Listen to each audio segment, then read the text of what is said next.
আসসালামু আলাইকুম। স্বাগতম ওয়ান ইজি ইংলিশ ইউটিউব চ্যানেলের পক্ষ থেকে। সুপ্রিয় শিক্ষার্থী, তোমরা কেমন আছো? সুপ্রিয় শিক্ষার্থী, আজকে তোমাদের সাথে আলোচনা করব তোমাদের উন্মুক্ত বিশ্ববিদ্যালয়ের পরিণতি বিষয় নিয়ে। পরিণতি ও নাগরিকতা দশম শ্রেণী বা দ্বিতীয় বর্ষের সাবজেক্ট।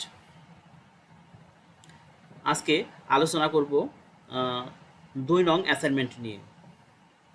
2 নং অ্যাসাইনমেন্টের বিষয় রাষ্ট্রের উৎপত্তি সংক্রান্ত বিভিন্ন মতবাদ বিস্তারিতভাবে আলোচনা করুন। এটি হলো পরিণতি ও নাগরিকতার সাবজেক্টের 2 নং অ্যাসাইনমেন্টের বিষয়। তাহলে দেরি না করে চলো আমরা আজকের বিষয়ে আলোচনা শুরু করি। প্রিয় শিক্ষার্থী, তোমরা ইতিমধ্যে জেনেছো যে তোমাদের প্রত্যেকটা অ্যাসাইনমেন্টে একটি করে টপশিট লাগবে।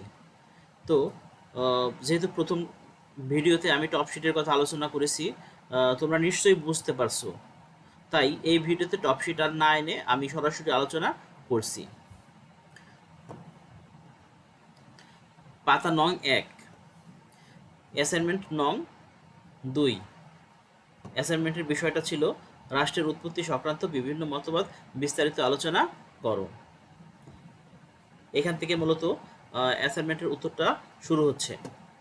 রাষ্ট্র ও রাষ্ট্রের উপাদান, রাষ্ট্রের উৎপত্তি সংক্রান্ত মতবাদ এবং রাষ্ট্র ও সরকারের সম্পর্ক বিশ্লেষণের নমুনা সমাধান।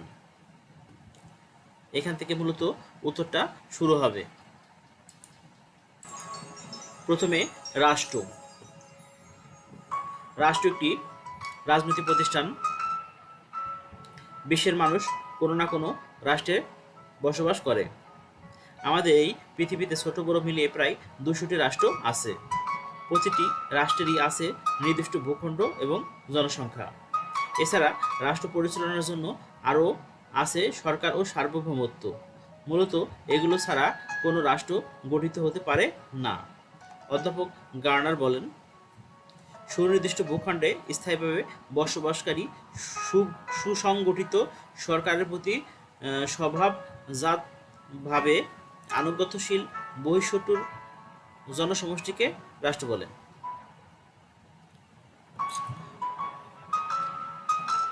সুপ্রিয় শিক্ষার্থী, এটি আমার প্রথম পেজ। তোমাদের লেখা যেখান থেকে শেষ হবে তার পরবর্তীতে পেজে যেতে হবে। আমার এইখানে যতটা লেখা আছে এইটা যদি শেষ না হয় তাহলে আমার 2 নং পাতা থেকে লিখতে হবে। পাতা নং 2। রাষ্ট্রের উপাদান 4টি, যথা জনসমষ্টি, রাষ্ট্র, সরকার ও সার্বভৌমত্ব। আমি জায়গার অভাবে বা জায়গা বেশি লাগবে তাই ডানে ডানে লিখেছি। যেহেতু আমার এই পেজে ধরতে হবে তাই আমি ডান পাশে দিয়ে লিখেছি। তোমরা ইচ্ছা করলে এই লেখাটা নিচে নিচে লিখতে পারো। নিম্নে রাষ্ট্রের 4টি উপাদান ব্যাখ্যা প্রদান করা হলো। রাষ্ট্রের 4টি উপাদানের ব্যাখ্যা আমাদের দিতে হবে। জনসমষ্টি, নির্দিষ্ট ভূখণ্ড, সরকার। সরকার গঠিত হবে 3টি বিভাগ নিয়ে: আইন বিভাগ, শাসন বিভাগ ও বিচার বিভাগ।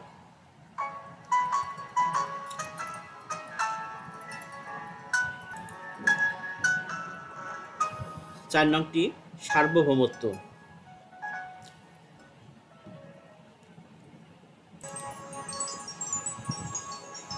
সার্বভৌমত্ব অতএব আমরা বলতে পারি যে জনসমষ্টি, নির্দিষ্ট ভূখণ্ড, সরকার ও সার্বভৌমত্ব ছাড়া কোনো গঠিত হতে পারে না, কোনো সরকার গঠিত হতে পারে না। রাষ্ট্রের উৎপত্তি। ক্ষতে আছে রাষ্ট্রের উৎপত্তি।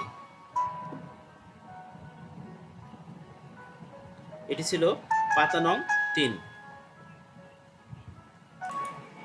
বিজ্ঞানীরা রাষ্ট্রের উৎপত্তি সম্পর্কে যে মতবাদ দিয়েছে তার মধ্যে হলো ঐশী মতবাদ, বল বা শক্তি প্রয়োগ মতবাদ, সামাজিক চুক্তি মতবাদ ও ঐতিহাসিক বা বিবর্তনমূলক মতবাদ।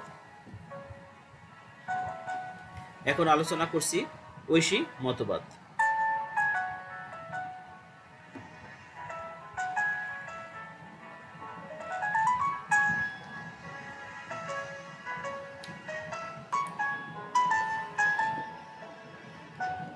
দুই আছে বল ও শক্তি প্রয়োগ মতবাদ।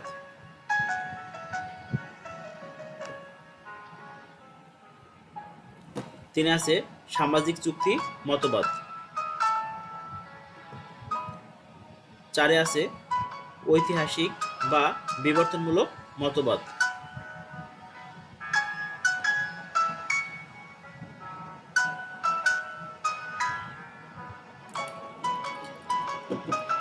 রাষ্ট্র ও সরকারের সম্পর্ক। রাষ্ট্র ও সরকারের মধ্যে যে পারস্পরিক সম্পর্ক রয়েছে তা আলোচনা করা হলো। গঠনগত, জনসমষ্টি, স্থায়িত্ব। গঠনগত, জনসমষ্টি, স্থায়িত্ব এগুলো মূলত রাষ্ট্র ও সরকারের সম্পর্ক। পাতা নং ৭, প্রকৃতি ও বৈশিষ্ট্য। সার্বভৌমত্ব